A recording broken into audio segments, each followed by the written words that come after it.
প্রিয় দর্শক, এ মাটিতে ফলে সোনার ফসল, আশায় মায়ের স্নেহের আঁচল বেঁধে রাখে এক মায়ার বন্ধনে।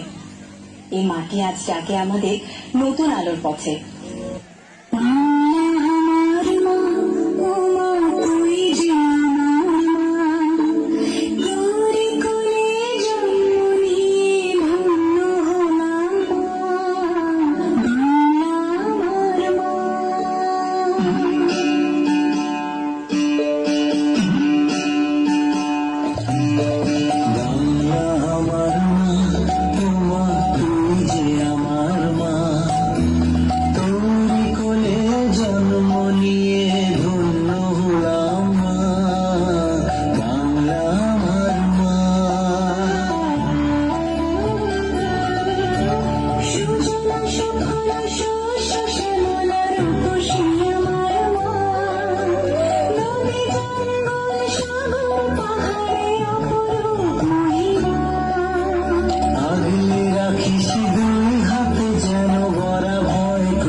বিশ্বমঞ্চে একভাবে দেশ সামনে মাননীয় প্রধানমন্ত্রী শেখ হাসিনা দেশকে এনে দিয়েছেন উন্নয়নের রোল মডেল স্বীকৃতি।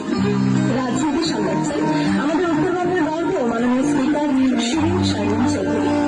ঘর সামলানোর পাশাপাশি সারা দেশের শিক্ষা ব্যবস্থা সামলাচ্ছেন মাননীয় শিক্ষামন্ত্রী ডক্টর দীপু মনি। আইন শৃঙ্খলা রক্ষার্থে পিছিয়ে নেই নারীরা, যেখানে বর্তমানে 15,239 জন নারী পুলিশ কর্মী দেশের আইন শৃঙ্খলা রক্ষার্থে গৌরবের সাথে কাজ করে যাচ্ছে। গ্রামীণ নারীরা আজ সমাজ থেকে করেছে আলোকিত। আজ দেশের শ্রেষ্ঠ নারী শিক্ষায় চরফ্যাশনের প্রস্তুত, যিনি শিক্ষার আলো জেলে সমাজের কালিমা মোচনে সর্বদাই বদ্ধপরিকর। সমাজের সকল বাধা বিপত্তি পেরিয়ে নারীরা আজ পদচারণা করেছে সকল কর্মক্ষেত্রে, যারই অনন্য উদাহরণ দেশের প্রথম নারী মেট্রো রেল চালক মরিয়ম। সংসারের বন্দী থেকে না বেরিয়েও সাথে আছে একজন সফল উদ্যোক্তা খামারি। একইভাবে নারী দক্ষতার পরিচয় দিয়ে দেশের উন্নয়নে ভূমিকা রাখছে নির্বাহী প্রকৌশলী এবং প্রকল্প পরিচালক শারমিন শাহী।